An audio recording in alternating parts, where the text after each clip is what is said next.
My name's Yuri, and I'm with Vegan Outreach. I've been a Southeast Outreach Coordinator for many years with the nonprofit. So I went vegan because I finally reflected enough on my own contribution to animal suffering.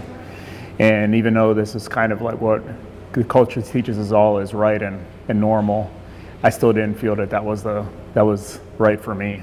So process was like a little bit of a stop and start for about a year or so after I made that realization. Like, for me, it kind of feels like somebody handed me a Rubik's Cube, is the analogy I make, and it was like, solve this.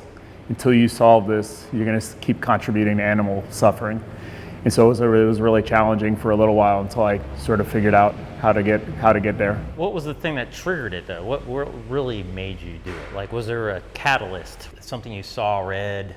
It's tricky. It came from a few different directions, but some of the key things that came up was a documentary that came out around 2007 that was called Peaceable Kingdom. This was a documentary that was kind of the history, early days of Farm Sanctuary, the original sanctuary in New York for farm animals. It had a lot of really amazing interviews with people that were active with the sanctuary that used to be in the industry. And in that documentary, them sharing their stories about what made them change their mind was really powerful for me. My family background is also agriculture, and so coming from that background and hearing these people speaking from that point of view really spoke directly to me. And so that's what really kind of put the fire underneath me to get a move on with it.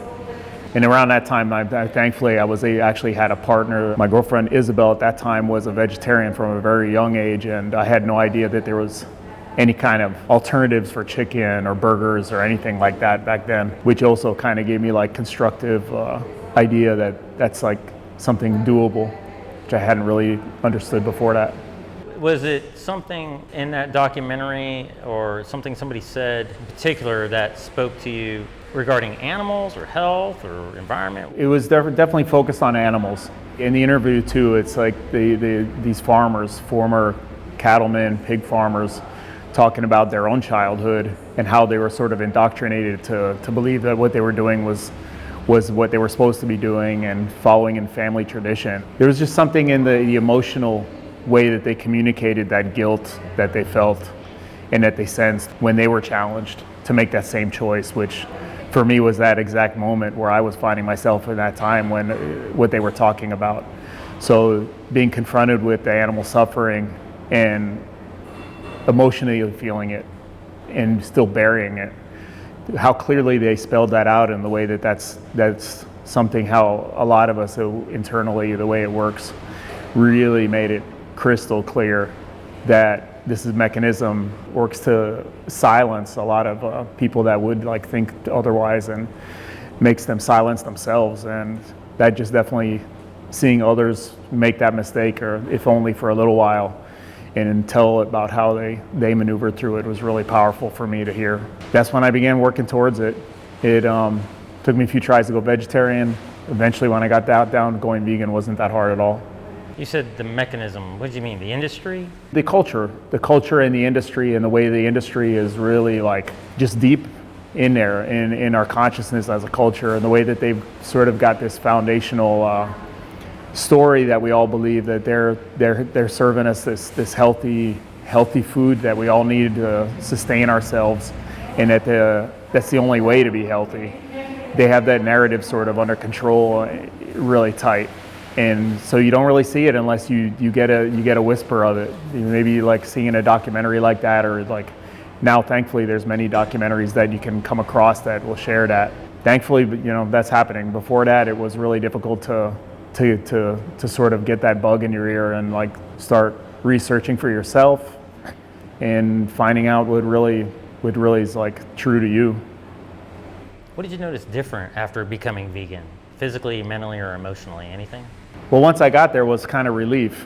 I was not really feeling too much health difference, but I definitely noticed a psychological feeling of being more relaxed, more at ease, and less convoluted, like that I wasn't living the way that I wanted to live, that I was finally like living like a truth that like I knew that I felt was right.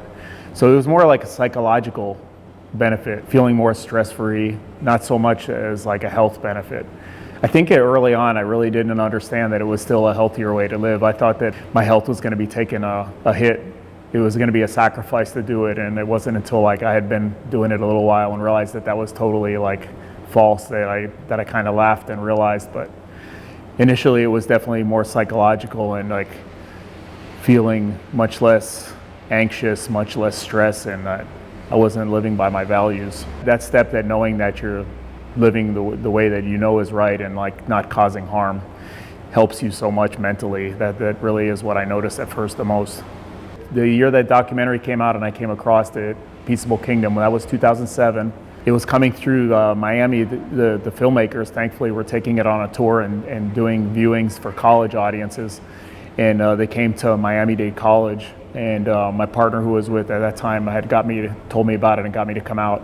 So that was really on, or that got me immediately, like I said, the movie just had such powerful interviews from people that were in the industry and had to really go a long way to get out. And it had just a little bit of like footage of really like some of the conditions that the animals that were rescued and were going to farm sanctuary were suffering under. It just had a little bit of footage of that, and just enough to make it very clear though. That was 2007. That got me to quit meat the first time, which only sadly lasted a couple weeks. I still hadn't really like found enough of the foods that I enjoyed at that time. That was probably like mid 2007, and then by 2008 New Year's, I was sick of myself to the point that I was ready to get over my own hesitation and inertia. And so I went New Year's 2008. Define veganism. Define vegan, wow. Vegan, to me, it's voting with my dollars and making that count in the biggest way possible, which that's what vegan means. Boycotting the cruelty to the fullest, maximum extent you can. What kind of challenges did you have after going vegan? Challenges initially, was just finding the food that I enjoyed. This is 2008, so there was no Beyond Burger, there was no Impossible Chicken, there was none of this kind of products that we all can like enjoy now. So for me initially, it was finding enough of the food that was enough to satisfy me. I was satisfied psychologically knowing that I wasn't eating animals, but there wasn't enough variety, I guess, which sounds pretty sad just to say it like that, but initially that was a challenge to not eat the same thing every day. My approach to it was just to kind of take the animals out of the food, or to choose animal-free foods that I already enjoyed, which is a kind of lazy approach. You end up eating a lot of tater tots, a lot of cheese pizza, things like that. If you haven't learned about the dairy industry yet, you could choose a lot of those kind of foods. And so you eat a lot of that stuff all the time. You're not going to really feel your best after a while. So that kind of was a challenge at first. You said cheese pizza, you mean when you were a vegetarian? When I was vegetarian at first, right. So the New Year's, that was when I went meat-free finally for good. But it still took me another 7 months beyond that. Beyond New Year's? 7 months. You said beyond New Year's?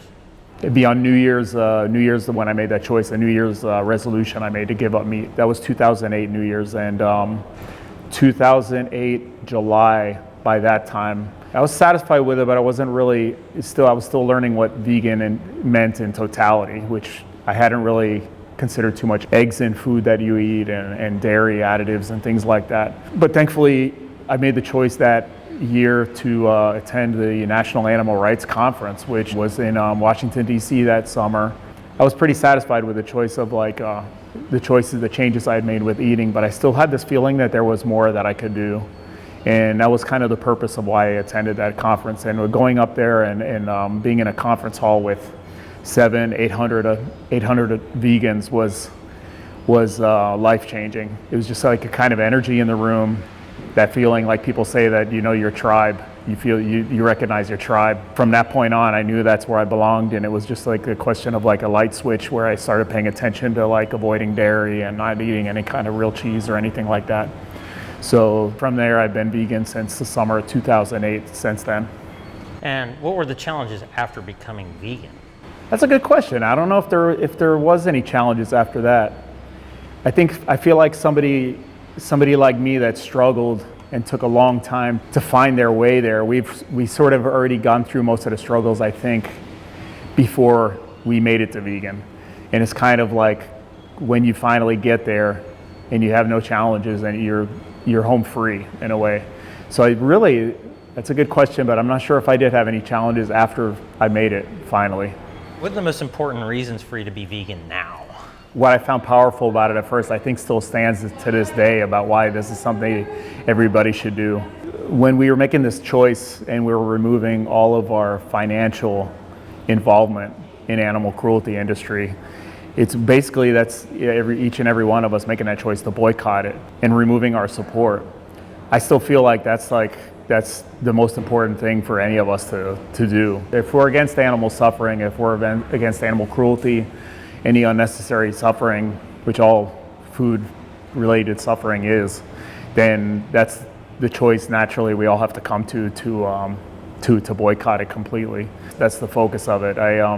For research that I had done in the past, like the average American spends like close to like $9,000 on animal products every year. That's something, if you add up all of us that are going vegan and even transitioning to eliminating animal products on the way to vegan, that's a pretty hefty leverage that as one person we can all choose to make against stopping what's happening and encouraging the financial growth of vegan businesses, vegan restaurants, all these kind of things that are necessary to make the future vegan like we need it to be. So that's the strongest thing. It's just like it's a very simple thing, but it's in removing our support for that, it's costing the industry, it's costing them, each and every one of us that makes that choice. So that's the one way that we can each of us impact change and drive transition to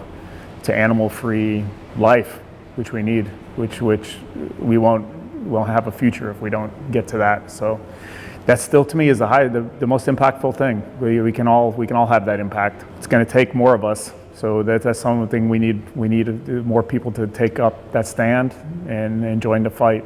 Why is it important for other people to go vegan? For the reasons I kind of just went over, it's something we can't be financially supporting things that we want to stop, that we want to end, that we want to change. We can't be paying for that to happen. So that's obvious, but for so many things, it is vital that many, many more of us keep changing, becoming vegan, and getting those in our circle to change too. A lot of people say to each his own, what does it matter what I do? Yeah, that's a great point. It's kind of sad to me that folks can not think that they can have any impact in changing things. I can understand it, but it kind of makes me sad to think that somebody could have that point of view. Really, each of us, just the financial point, the impact that we have every day in our lives, like talking to people, even strangers. If you're pretty out front with it, if you got a vegan T-shirt you're rocking all the time, or anything like that, or if you are doing activism, then even more. You're changing those around you every day, and that's kind of one thing that each of us can have such a huge impact. And I wish more people thought of that. I wish more people kind of realize that even if you're not engaged and inspired that way, to do nothing, that's the one thing that you can definitely confirm that you're not going to change things for the better by just trying to reach somebody, trying to have a conversation, trying to get somebody to think, getting somebody to realize that some vegan food is some of the best things you're ever going to eat, that it isn't a sacrifice, that is a joyful lifestyle like it really is. Then that's something that we're getting people to. We're changing the future in those moments every day, and that's not a hard thing to do. So we need more of us to kind of become a little more outspoken that way. In what ways do you encourage other people to be vegan? The industry, the commercials, the little packages with the happy cow and the happy chicken on them, the boxes with the red barn and the green fields and everything, it's all such a blatant lie. When I smelled that and realized what they were doing, made me angry. It felt like I had been played, and I had been led in a way to make me choose things that were against my own interests. That act of boycott and encouraging other people to do it, it's a way of getting back what I lost, I feel like, in overall that time that I had been supporting the industry. It's an emotional issue. That's something that a lot of us have trouble like talking with people about. So for me, that was definitely true initially. At the animal conference that I had gone to, which encouraged me to, which inspired me to go the rest of the way and go full vegan, I was also lucky enough to meet a lot of animal groups, which are nonprofits that are out there actively doing change in different styles. Some of them do undercover investigations, share videos of the truth of what's happening that goes in the face of the story that they're telling us. Some of them campaign companies to get them to make more compassionate choices, to increase vegan options, to do a little better that way for sustainability. And other ones reach to get as many people woken up directly, person to person, as they can. That's the one that spoke to me. That's the one that I felt like was the easiest way to have a really heavy impact in getting a lot of people to realize what it was, which the method when I approached Vegan Outreach about volunteering was leafleting, which can have a really heavy impact when you go to a busy place where you can reach hundreds of people in just like a couple hours. That's for one person. That's about as heavy as it gets. The method that Vegan Outreach had initiated back then was going to universities, which are public spaces and have a really young, open-minded audience, which maybe don't have all the info yet that they need, but would be much easier to make a choice to change than maybe like an older crowd that you could also find at a shopping mall or somewhere else. I really liked the approach of like reaching people directly, inspiring them to take steps to boycott the industry. It's something in my earlier like volunteering and activism.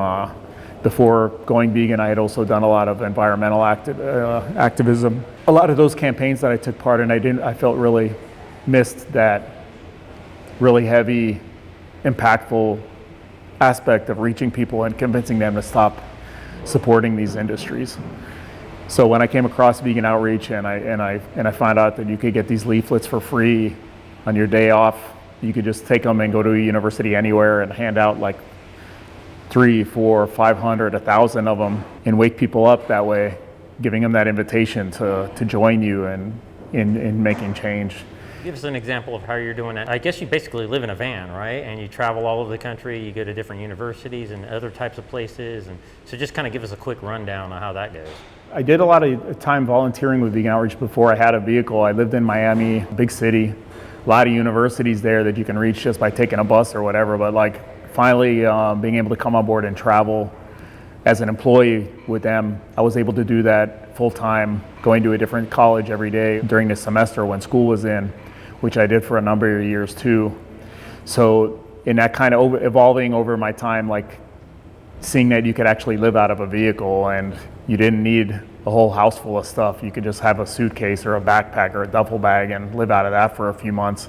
That kind of really made me realize that like that type of lifestyle was feasible. So working and traveling on the road, it ended up evolving to where like I have a small urban cargo van now, which I use full time to live and travel in. We don't really hit the universities as heavy as we did sadly because of COVID. That made things really, really challenging to do public events. During that time, my job sort of transitioned. I had got to the point where we were managing a couple of activists that were doing college work throughout the country, not just leafleting, but doing things like showing videos and virtual reality to students, which we could get a few thousand every semester to take that trip and to learn that way. But with COVID, that even got that off of the table, sadly. We had to transition into some other work. We did a lot of online outreach, like programs like 10 Weeks to Vegan, which is one that Vegan Outreach does that we use really heavily now. Everybody that signs up for it gets the resources to learn how to drop one animal a week from their diet. So it's kind of like I think it's a great approach with people. It's gradual, they learn as they do it, but it's also focusing on the animals each week very strongly, so they still remember who they're doing it for, and I think that's something that helps motivate them and to keep doing it. So through COVID, we did that very strongly, expanding it to other countries. About 7,000 to 8,000 people on average sign up for that every week now, so we have a lot of online work that's happening that way. I was always much more like felt motivated to do the public work, so I haven't done too much of that since COVID, but we are getting back out to there now, thankfully, after a year and a half. So still living in my van. I'm back on the road again now. We're doing like public events, pretty much anywhere where we're not going to find too many vegans already there. We go to farmers markets, festivals, pet festivals, wellness festivals, places that we can find people that might be interested to learn but don't have all that info yet. So we can be there right where, you know, we're needed. So that's kind of what I'm doing now. I'm down in Florida for the season pretty much. I got a few events every week that I'll be in front of people talking and handing out info. The schedule this week changed a little bit up here in Atlanta, joining animal activism mentorship for the Atlanta Assembly. We have a full week, a long action. We're all joining in here, take part in here. About 30 activists are in town to do some work here locally. And through that, thankfully, I got to go back on campus today, which was a lot of fun. Got to reach about 1,000 students in about 2.5 hours. Just what I was explaining, that's really impactful. Surveys that groups that do leafleting had done, like that's about 175, 180 students possibly that we got to go meet free today just by a couple of hours out there, like giving everybody that invitation. So that feels really good, and it was great to be in here in Atlanta. I'm looking forward to the rest of the week doing that. So what are some other places you've traveled to? We do tours that we set up, and we travel like my region for a long time with Vegan Outreach. For most of the early years of it was the Southeast. So I did focus in Florida, focused in the Carolinas, Georgia, across all the way to Texas, all those states in between there. So I got to go to all those universities regularly, and occasionally do a Veg Fest festival here and there, farmers market. We sort of compare the schedules. What happens is with other animal rights groups and to see where they're working. And we sort of make a conscious choice not to duplicate the work that way. If another group like Mercy for Animals or Animal Equality is already doing work in one area, then we'll take that as an invitation to spread our work into other places where it's not, where maybe we wouldn't have been able to go before, so that we can spread it even further. So thanks to that, I also have been able to travel further out west. I did a tour where we started in Arizona and went north to Nevada, through Utah, Colorado, some of the most beautiful places in this country, scenically, but also a lot of farming going on, which wasn't too nice to see also. But that's some of those places, that's where the message needs to get to also. So I've done the Midwest now. I traveled through Nebraska, Iowa, Illinois, Ohio. Doing the virtual reality too, then we did go into the Northeast part of the country, which is really cool to get to go to some big schools that are famous I hadn't been to before: Harvard, MIT, Princeton, all these kind of really like these Ivy League schools, which was really neat to get to spread the message there too. They're very smart kids, but same thing, they just didn't get that invitation yet or get the info that they that would speak to them. So I've gotten to go a lot further in the country now, spread the word that way. Yeah. When you're doing this, all these travels, do you feel like veganism is becoming more and more prevalent, or do you feel like there's still a lot of work to do? People still don't really know what it means. There's not a lot of options. Do you find it hard to find things to eat? And when you're looking for things to eat, do you feel like nobody really knows what it even means? I feel really lucky that I've gotten to get out of the vegan bubble and to like experience that. Traveling, it's kind of double. It's kind of true both ways, that you get to experience the cool thing that like you can find vegan food now in Utah, you can find vegan food in Nebraska, you can find vegan food in these places that you maybe wouldn't expect it to be at. There's vegan restaurants in Alabama, Mississippi I've gotten to go to and see that that's there. But on the other hand, we're definitely nowhere along as far as I wish that we were, especially after this much time and the word getting out. And we still have a long way to go. That's something that's undeniable. And so we really, as vegans and as activists and whatnot, we still need to really be proactive and to keep, we cannot let up and just let, things take their course.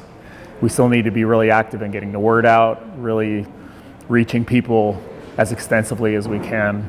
And being out in those parts of the country also is definitely proving that to me. Ag industry is still really heavy out there, funding universities, teaching kids for the future, going the other way that we're trying to, keeping things from changing, and sadly for the planet, not going to end too well if we let that continue. So it's good to see some things, but at the same time, it's kind of renews that understanding that we have a long way to go. We're in Atlanta right now, like you mentioned earlier, and I've heard there's maybe about 50 vegan restaurants here, which is pretty incredible to me. Share a little bit about where we're at right this second. Let's give them a little quick plug because they let us come in here, you know. And you've been here before too, right? I've been here a few times. So today we're in Soul Vegetarian Restaurant. It's in south of Atlanta, right near downtown. I was really happy that they came up on the map today and we dropped in here to get lunch real quick. This restaurant has been here a long time, so maybe there's like 50 vegan restaurants now, but back when there was only 5 of them, these were one of the 5, these guys right here. So I'm really happy to be sitting in here today. This is maybe my 4th or 5th time in here. Anytime I see this place, I'm happy to be here. So I was really stoked that they let us sit down and have a quick word. And I think there's a vegan bakery too, right? That's new. That bakery, we definitely have to go back out there and check that out when we're wrapping up. But that's new from last time that I was in here. Hebrew Bakes, so that's cool. We got some really healthy, yummy food, comfort food here. Soul Vegetarian, what they've been cooking all these years, and now we get to have dessert afterwards. So 2 in 1 right here. Yeah. This kind of leads me into, do you think we'll ever see a vegan world, and how can we get there? That's a great question. In my heart, I think we will get there. The question is more like if it's something that we choose to do intentionally or not, or if the planet forces us to change our ways. So that's kind of the question that I think. We obviously want the transition to be conscious and coming from a good place, doing good for its own benefit. That's one thing we're not going to stop fighting for it until, as long as we can, each of us. So that's a good question. I mean, we still have a long way to go. It's tough to see things as they are, but I really, like I said, in my heart, I still feel like we're not failing, and we are going to get there eventually. You just got to keep working until we get there. What would a vegan world look like? That's a beautiful question.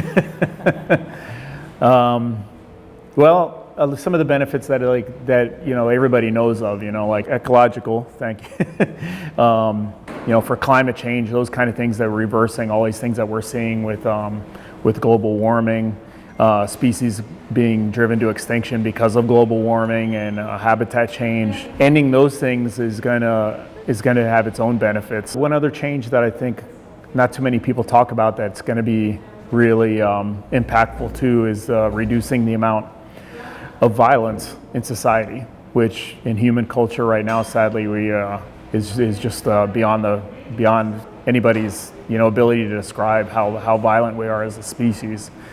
And it's something that not too many people talk about as a benefit of veganism, but I think it does teach us that we don't need to be violent. A lot of vegans that I've met will talk about it where, like, having made that conscious connection about our own involvement in the violence and choosing to take that off the table and stop it. A lot of people I've talked to sort of like have this experience where it changes them to where they don't want to harm anything anymore. Maybe it's a gradual process, maybe it's immediate, but a lot of vegans will tell you that like they stopped eating animals and then surprise, surprise, they're not stepping on ants anymore. They're not stepping on cockroaches. They're not hitting spiders with newspapers or anything like that. That's really telling to me, I think. That's something that really speaks to the huge potential a vegan world is going to bring. That part about it, I really wish like people would realize more, because the violence that we're seeing every day is not necessary. And more people waking up that way and joining us is going to change. So that's one of the things that I look forward to, hopefully in my lifetime. I hope we'll get there. Do you have any regrets? Not too bad. We're a messy species, It takes us a while to learn things and even to get outside of our own skin to sort of examine what the influences we're having on others and towards making change. For me, a lot of things, just like as in the process of going vegan in itself, it took me a long time to learn that. It took me a lot of self-reflection and paying attention to the results of my actions to sort of make better choices as far as how I related to people and how I communicated this message to people. That's maybe one thing that I regret, that I wish I could have learned a little quicker, maybe paid attention a little better to some of the heroes that led me in this direction to begin with. The fact that we do learn and we do change and that we are getting better all the time, I think is a good thing to realize. Not be too hard on ourselves. So regret the past you can, but use it as fuel to do better in the future. Why didn't you go vegan sooner? Coming from a kind of agricultural family, really rural, like older style agriculture, not the mechanized factory system which we know is predominant now. It didn't seem as harmful back then as much. I mean, at least until you put yourselves in the animal shoes, right? But because of that, I had never understood that there was a possibility to be vegan or vegetarian. At my age, it was vegetarian even was kind of the more initial consciousness. So I literally did not know it was a possibility. I thought that vegetarianism was like a esoteric religion that people were a part of, that I didn't know how they got into it, or how they arrived at being these peaceful beings. So I only learned in sort of like my mid-30s that there were these people, and it was like something that anybody could do, even somebody like me that used to go to Outback for their birthday every year, that we could all go from that to being vegan. Gives me a lot of hope. As soon as I kind of got the ability to, I moved in that way. But like every vegan, except for the lucky few born vegan, I wish I had done it sooner, for sure. Was there ever a moment before going vegan where you said, there's no way I could go vegan? Oh yeah. I relate to people a lot doing outreach. I have conversations with people all the time, and it's kind of a difficult thing to express that. But the clearest way that I do is that the idea for me of not having meat once a day, before I realized you could easily do that, was that if I didn't have meat every day, I had this feeling like the oxygen would somehow turn off in my world if I didn't have that. It was like that immediate, that catastrophic outcome if I didn't eat meat. Thankfully, for the movies I saw, and from the example of my partner who I saw was doing it every day, even though I wasn't there yet, it had I felt this little heat underneath me, this little fire burning, that I wasn't just meant to sit there and to do things the way I was doing, that I had to move, get up, and change. I forced myself to do that, thank goodness. What are the kind of foods you like to eat on a regular basis, more structured life, when you're maybe not out and about, but for breakfast, lunch, and dinner, just to give people an idea of how you do sustain living? Well, I'm out and about all the time now that I'm doing the van life, so that's one thing about van life that until you've tried it, you don't realize, is that you're in public 24/7. For me, I'm trying to get a little healthier. So for me, I think initially I realized when I realized that I could eat all the food that I used to love, but eat it vegan style, that was my aim. I was like grandma's spaghetti and meatballs, bam. Hamburger and fries, bam. Chicken sandwich, bam, right? You can do all that vegan. But in getting older and feeling that my body was still not as healthy as it could be, even though I was obviously much healthier, I am gravitating more towards raw food now. So I kind of feel like I have an even 50-50 split of my food I eat every day, where I eat about 50% raw whole foods, and 50% mainly at dinner time I eat a nice cooked meal.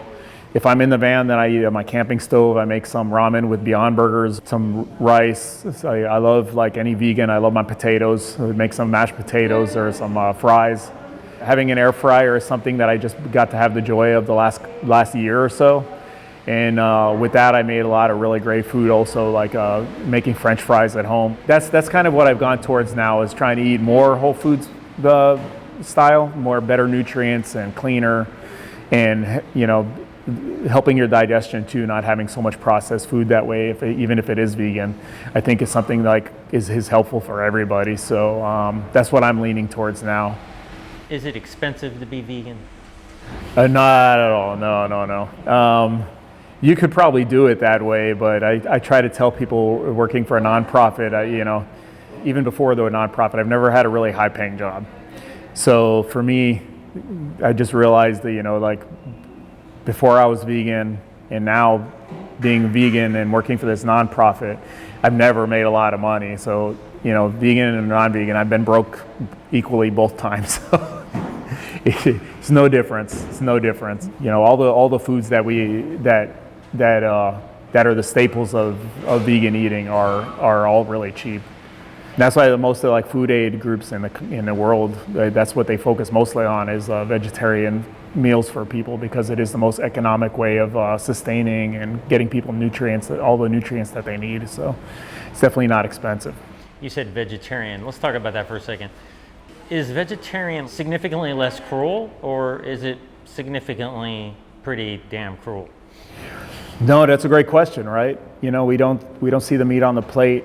You know, then you're going to ask, where is the cruelty? You know, what is that cruelty? If we're talking about cheese or eggs, I think there are a few ways you can look at that. One thing, once you learn about the industry, is that you realize that animals that are used for dairy and for eggs experience a much longer term amount of suffering than an animal that's just being raised to be killed for meat. So like egg-laying hens, which by a lot of counts experience the most cruelest life of any on the planet. Just one hen, or like up to like 4 or 5 hens living in a battery cage, have about the space of like an iPad for themselves to stand in, which is horrific in itself. If you could picture yourself being stuck in an elevator, for instance, and being in that elevator with 4 other people and being stuck there for a long, long time. That's their life, you know. And that's pretty heavy. That's pretty heavy. You know, and then dairy moms are like forced to live longer in the factory system than a beef cow. So like they'll go 4 or 5 years having babies and being milked and experiencing over and over again that baby being taken from her, being forced to milk the whole time. Usually they have 4 or 5 babies, which are all removed from them, and at the end of it, they don't get to retire. You know, they go right into the meat plant, same as the other ones. So I think there's a case that you could look at it as being even more cruel than the animals that die for meat. I think that's something we should all think about more. Is like a lot of vegetarians feel like that they're there, and I definitely, as like I explained my path, I was very satisfied at first that I had become vegetarian. It was a step that I had changed my life in a difficult way at first. It wasn't difficult after a little while, but I can see how somebody could think that they remove most of the cruelty, that they're living much better than they were. But the amount of cruelty that goes into it is definitely not to be ignored. Especially the chickens and the cows that are raised for that are living horrible lives. So and for health, it's as detrimental as any kind of meat that we eat. So from that angle too, there's no need for it. What's a really simple way for people to get started? If it's something that you think, if you have that little voice in your head that you're like, that you're not satisfied, that this is something that like you should be thinking about how to change, there's nothing to be scared about. You know, it's a process. That's something to realize right away. You're not gonna, not too many vegans who do it overnight. A lot of them do, and I know a lot of them that I look up to that they had such strong conviction to do that. But most vegans, it was a couple steps here, a couple steps there, and learning as they went.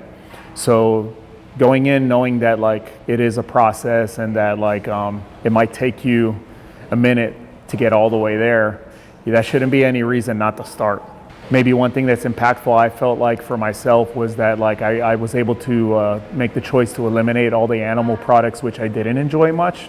That's kind of, I think, a way that a lot of people could really easily eliminate a lot of suffering from their diets. So for myself, I was never really I never liked the taste of fish. Chicken was not my favorite food, so I cut those out pretty much immediately, which reduced a lot of suffering from my diet. Smaller animals, you can see that you consume a much bigger quantity of them than bigger animals, so that can be really impactful in itself if you make the choice to give up chicken or fish at first.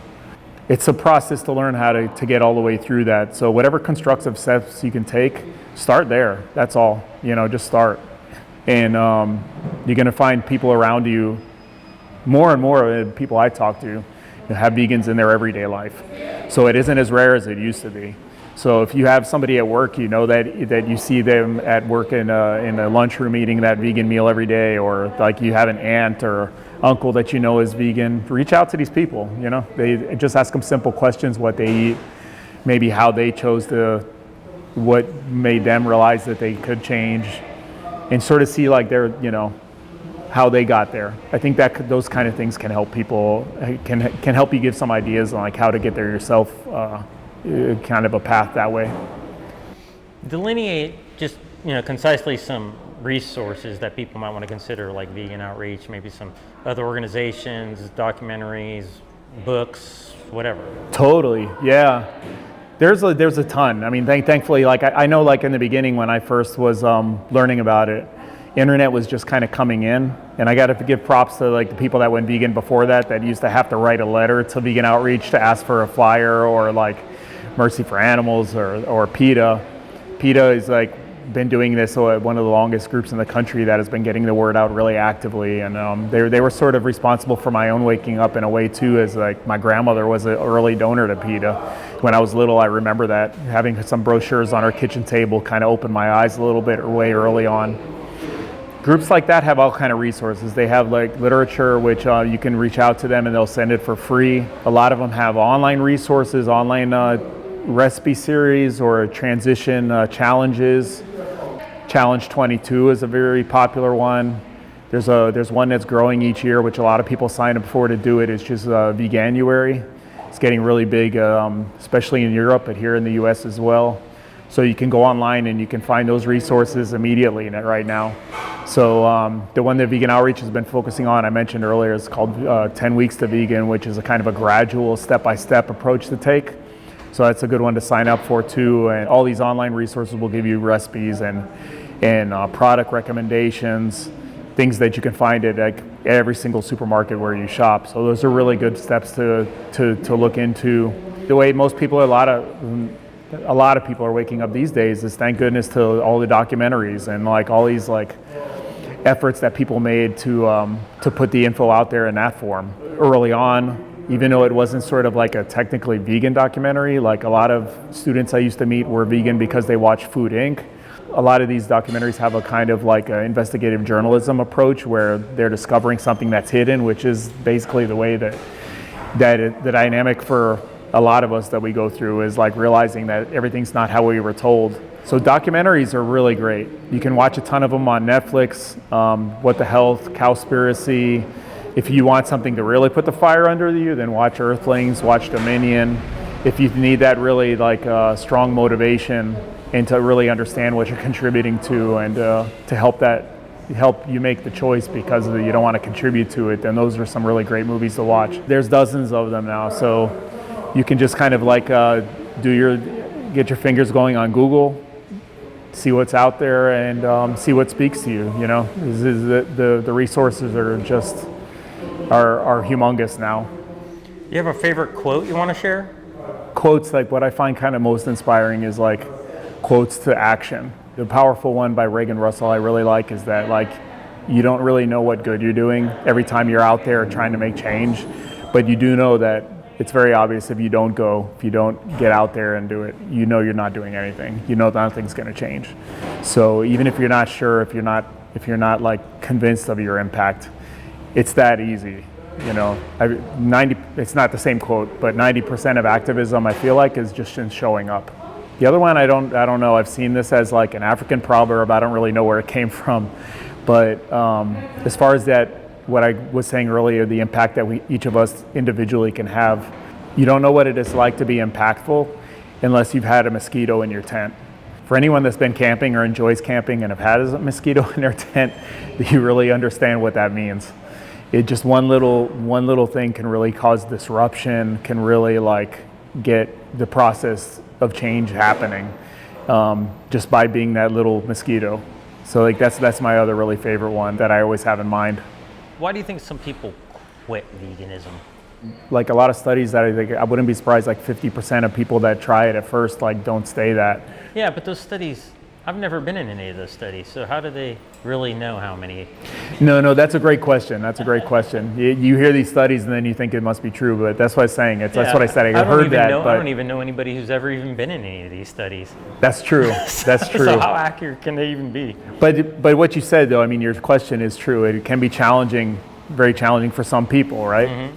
So that's definitely true, and like it was challenging for me. So that's one thing I know that maybe not everybody keeps at it and is successful. So, but there's some things that I think that probably are stumbling blocks that keep people from going all the way. Once you quit eating meat, one thing biologically that happens to us, it kicks off a sort of a system cleanse. Like just as far as like anatomy, right? A meat eater has like a very short stomach. It's for their body length. It's like a direct mouth. You mean a true carnivore? A true carnivore, thank you. So they have a very short stomach. Dead animal is toxic. Right. So it's bad for you to have in your system. So that's why like a true carnivore has that really short stomach to get it in and out, get the energy they need, and it's out of them. Humans, we don't have that luxury, right? We have all this plumbing. We have the upper lower intestines. And so as gross as it is to sound like, you have this meat sitting in you for, a carnivore, you want to understand, it's about 3 hours digestive system for them to get the food in and out. For us, it's up to about 3 days. So we have this toxic meat just sitting in our stomach, clogging us up. That's costing us energy to get it out. It's costing us, can be very dangerous for health sometimes if you have a blockage, if God forbid some type of stomach cancer or anything is present. When you stop consuming all these foods, it kicks off this cleansing process where all these toxins that are residual, that are left in our intestines, begin to be cleaned out, and they begin to be consumed and burnt off through our system. And that can give people a bad feeling. It can give people headaches temporarily. It can make you feel like weak. And that's something I think tricks a lot of people, because what do they say that you need when you go vegetarian the first time, or vegan, right? It's where do you get your protein? And so like immediately that you're thinking like, oh, I have a headache. I must need meat. I must need a protein. I must need to eat something that you're used to eating. So that's one trick. I think we trick ourselves mentally into thinking that like we're feeling worse, so it's not a good thing. But it's actually just a temporary process of your body cleaning out all these toxins, which can make you just feel bad for a day or something like that, and doesn't keep going after that at all. So that's one thing I think a lot of people stumble on. The other thing I feel like is the idea that veganism is a diet. We're really like limiting ourselves by just thinking of it that way. You think of a diet, you're trying a diet, you're gonna eat this way for a month, you're gonna eat this way for as long as you can, and then you're gonna stop. That's how diets work. And so if you have that kind of like idea going into it, then you're gonna limit yourself automatically to not making a lifestyle change, because you just have this idea that it's gonna be a temporary thing you're trying. Veganism isn't a diet. That's a fact. It's a lifestyle. If you treat it as such and incorporate things into your life, and not just into your consumption, but into your life, it's going to be much more powerful, and you're going to stick with it longer. And that's another reason I think a lot of people have the challenge to keep it going sometimes. And maybe even like social pressures, family, friends, work. All these things, and that's a big one. Maybe going to a meat-based doctor, misleading you. Oh yeah. Doctors can mislead a lot of people, sadly. Like doctors will tell you themselves the amount of like nutritional training they get, and like amount of training they get in like how to cure people with food is basically nil in the 8 years or whatever they go to school. So they really shouldn't even be speaking on that topic, but they send a lot of people down the wrong road thinking a certain way, and just because somebody in a coat said it, then then you're going to believe it, right? So, do you have any success stories you'd like to share? It's one thing, being so active. You kind of like, you have these big successes, but you're always kind of like looking for the next one. If you're doing it daily and you're kind of like active all the time, you can get in that kind of dynamic, and you don't really like remember every good moment like you wish you did. But that's a good problem to have, right? If you're helping that many people and you're like contributing that much to change, then that's good. Really big successes that like I've had were like through sharing video. A lot of students, it took a year or two before I was active, when I actually started getting feedback from a student that I met a second time that said they were vegan because they got a brochure that started happening more and more after I was active for a couple of years. Sharing video can be really, really impactful, and then doing the tours that I got to do with Vegan Outreach, sharing virtual reality, which was a project which we teamed up with Animal Equality, who had created these 3D videos of factory farming pigs and chickens and dairy cows, had a huge impact on almost every student that got to watch it.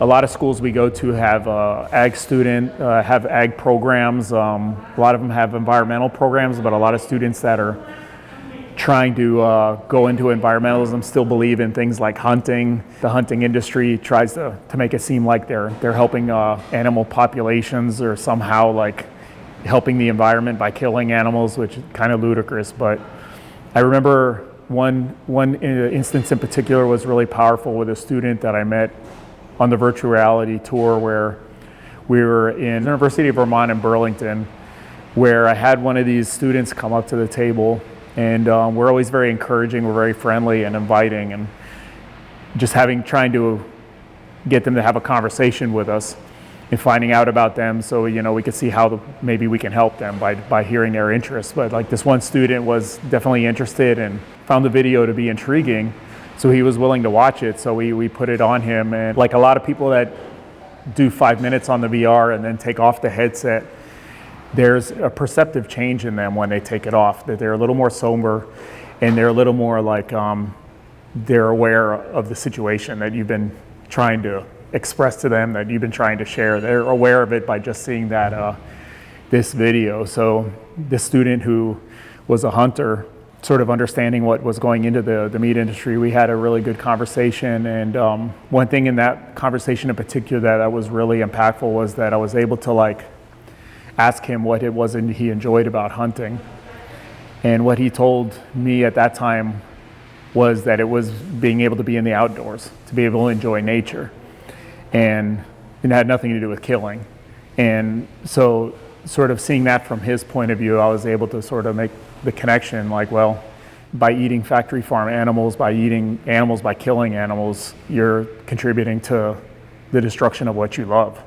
And it was something I could see, like just a light bulb in his head went off almost right away. Same thing as like a lot of the ag students that we talked to, he just ended up shaking my hand. A lot of times when you have these really great interactions, like it's not like they say the word like they're going vegan, but you see in their behavior and in the change in their character that like you had that profound impact on them. So they're on their path if they're not right in that moment already. Some of the ones that have really impacted me the most and it made me thankful for all the work that I've been able to do and all the time and sacrifice that I put into like reaching as many people as I can is when somebody not only makes the connection like that, but they make the connection and then they take the next step to take it out there on their own, to sort of become active on their own without just taking that step for themselves and being content in that. This happened a few times, thankfully, and one of them, somebody you just interviewed earlier this week, actually, was one of those really highlights for me. That I was not a part of them becoming vegan, but they came out to do an event with us just to volunteer for a day, and having a couple hours on a campus, just like we did a few hours ago earlier today, and seeing how many people you can sort of like inspire change in just a short amount of time. Really just by a simple, direct, and very like inviting method, that was something that they thought they could do. It was easy enough that they could take it on themselves and take it out there. So like those successes are ones I feel like strongest, that I'm most thankful for, because it's incalculable how much change we can do when somebody that we reach takes it beyond that and goes in their own life and is also inspiring change. And that's kind of a path that is going to make us get to where we need to go a lot quicker. So that's definitely moments that I'm most thankful for of any.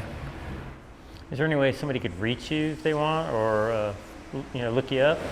Yeah, absolutely. I do social media, so I mean, people can just look me up by my name, Yuri Mitskovich. With Vegan Outreach, like they can go to our website, www.veganoutreach.org, and find me on there. The social media, it's Facebook, Yuri and then Instagram. I don't do Twitter too much. Instagram is my first name, Yuri __ veg, VEG. Give me a follow, send me a message if you want to get active yourself. I'll be like more than happy to hear from you. How do you deal with family during the holidays that aren't vegan? Yeah, that's a big one too. I'm kind of lucky. Not in that I have vegan family members. That's one thing I'm not, like, it's rare for you meet vegans that have that. I have family that's been willing to do vegan for the holidays. So next best thing, at least there's that. My mom passed last year, unfortunately, but like the last few Thanksgivings that we were able to share together were all 100% vegan. She enjoyed Gardein roasts, and we got to try tofurkey. We would have like a selection of roasts and stuff that even her non-vegan husband would willingly take part in. If you're not lucky enough to have vegan family, you know, just get them, you know, you're going to have your own food that you're going to be contributing to these meals. So you're going to have some vegan, you know, meats and things on the table. Just encourage them to try them. These days, especially, if you don't tell them it's vegan, there's likely they're not even going to know, because the flavor and the taste are so close to the real thing that they're gonna enjoy eating it either way. So. And then you could surprise them afterwards. That's right. After they've tried it. So yeah, even if you don't have vegan family, I mean, that's a good thing for the holidays. I think that's a good approach to take for people to open their family's eyes a little more. Could you be with somebody who isn't vegan? Could be with somebody as far as in a relationship? Yeah. That's a good question too. That's I've been with non-vegans, but folks that are interested enough that you could say they're like 95% vegan. So the caveat is if they are willing to eat vegan with you when you're together, or if you live together, then then at least like they would be vegan in the household that you're sharing. What's more important than the habit is the openness and the willingness to like explore that. I think that's key. That's probably like where I would make the cutoff if I'd be willing to be with a non-vegan. And that's because of my experience, with my partner back over, like 15 years ago when I was first sort of becoming aware of it.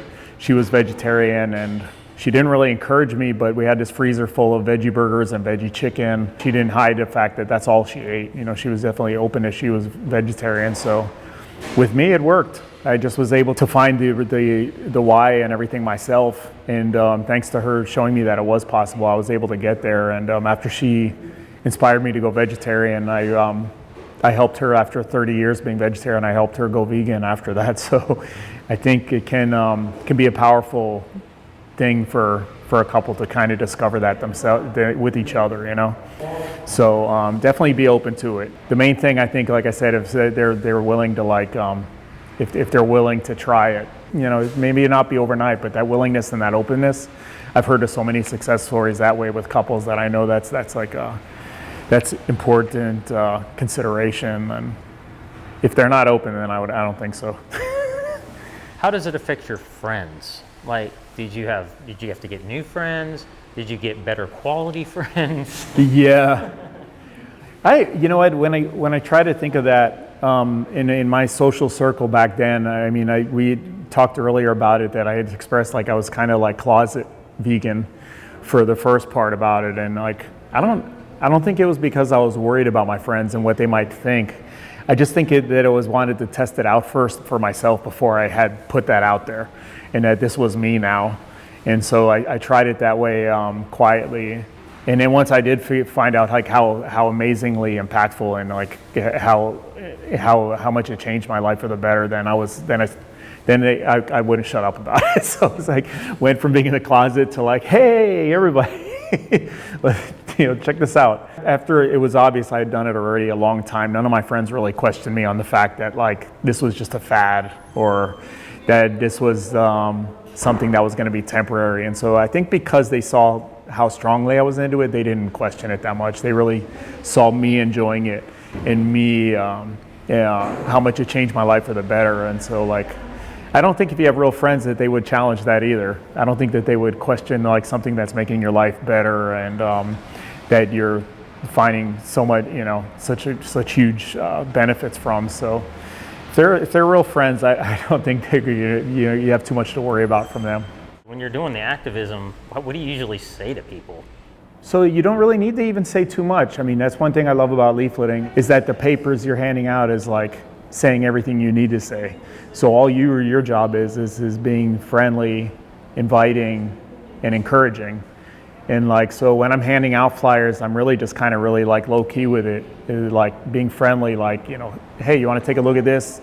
Check this out, help animals today, take a look. Just kind of anything encouraging to get them to sort of take one with them and read it later is the best approach, I feel like. It's good that you're not sharing with them how to do it in a way. It's like they get that info, they read it themselves. It's an internal point of view that they've come up with at that point, which I think makes it much stronger likelihood that they'll adopt it, that they were the one that decided that. If I am talking to somebody though, if I'm at a table or anything, I always definitely try to make things as conversational as I can. I ask them a few questions about themselves first to see where they're coming from, to see in what way I might be able to help them by hearing what their interests are. So you might want to just even ask somebody just really basic, like, so it's cool you came up, hey, you know, have you ever thought of vegan before? Have you ever thought of like eating less animals or anything like that? See what they say. You can hear if it's like a brand new idea for them or if it's something they've been working on a while. Like you can tell if they how engaged they are in it already. The second question I usually ask is like, well, what motivated you to explore eating vegan? And hearing from themselves what their motivation was to take that step, you can also find really helpful in like how to help them go further with it. Like opportunities that are inside of them. Yeah, and hearing it from them, you know, like so asking questions I think can be really powerful, you know, because it has to be a conversation too. We're not, I mean, we are salesmen in a way, but we don't want to come across like that. We don't want to have our foot in the door like encroaching or anything. We want it to be natural. And so I think like asking some questions, especially like, it helps me enjoy the moment too. And doing outreach is a joyful experience. And if you're feeling that joy too, that's going to come across to them, and it's going to make them want more of what, you know, you're there to offer them. So I think it has to be really open and friendly with this issue, especially. And it has to be their choice, and we want them to make that choice. So anything we can do to help that process is like where I'm at.